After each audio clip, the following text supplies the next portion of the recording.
आज की वीडियो में हम लोग इवेल्युएशन करेंगे माइक्रोसाइटिक हाइपोक्रोमिक एनीमिया। ये जो माइक्रोसाइटिक हाइपोक्रोमिक जो एनीमिया होता है इसका मूल्यांकन करेंगे कि माइक्रोसाइटिक हाइपोक्रोमिक एनीमिया अगर होता है तो क्या क्या कॉजेस हो सकते हैं, कौन कौन से ऐसे इंडिकेशन होते हैं जिससे देख के हम पहचानते हैं कि पेशेंट को ये एनीमिया हुआ है, माइक्रोसाइटिक हाइपोक्रोमिक एनीमिया।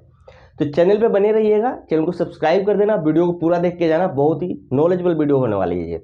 तो सबसे पहले जब भी अगर किसी व्यक्ति को माइक्रोसाइटिक हाइपोक्रोमिक एनीमिया अगर आता है तो हम कैसे उसका मूल्यांकन करते हैं कि उस व्यक्ति को माइक्रोसाइटिक हाइपोक्रोमिक एनीमिया हुआ है। उसमें हमें सबसे पहले सीरम फेरिटिन का जो टेस्ट होता है वह टेस्ट करवाना पड़ता है। ये टेस्ट हमेशा याद रखना, ये टेस्ट करवाना पड़ता है। उसके बाद से उस टेस्ट का हम रिजल्ट को देखते हैं। अब एक टेस्ट हम अगर करवा रहे हैं तो उस टेस्ट में दो ही चीज़ें हो सकती है, या तो उसका वैल्यू लो होगा या नॉर्मल होगा या इंक्रीज होगा। ठीक, तो अगर किसी व्यक्ति का फेरिटिन का लेवल अगर लो है तो वह आयरन डेफिशिएंसी एनीमिया हो सकता है। ठीक, माइक्रोसाइटिक हाइपोक्रोमिक एनीमिया में आयरन डेफिशिएंसी एनीमिया हो सकता है अगर फेरिटिन का लेवल अगर कम है।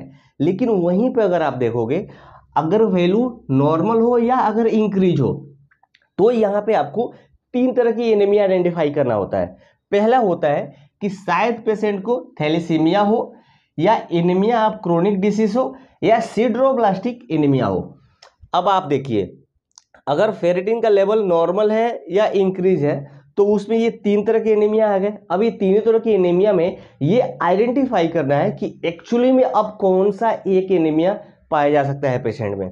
तो उसके लिए हमें क्या करना होता है, HPLC का यानी कि प्रोटीन इलेक्ट्रोफोरेसिस का जो टेस्ट होता है वो करवाना पड़ता है HPLC मेथड से। ठीक, और यानी HP इलेक्ट्रोफोरेसिस का टेस्ट हमें करवाना पड़ता है। और करवाने के बाद से हम ये देखते हैं कि अगर उसका रेंज अगर नॉर्मल है, अगर HPLC का जो रेंज है अगर अब नॉर्मल अगर आ रहा है तो ये थैलेसीमिया आइडेंटिफाई हो गया कि पेशेंट को थैलेसीमिया हो सकता है।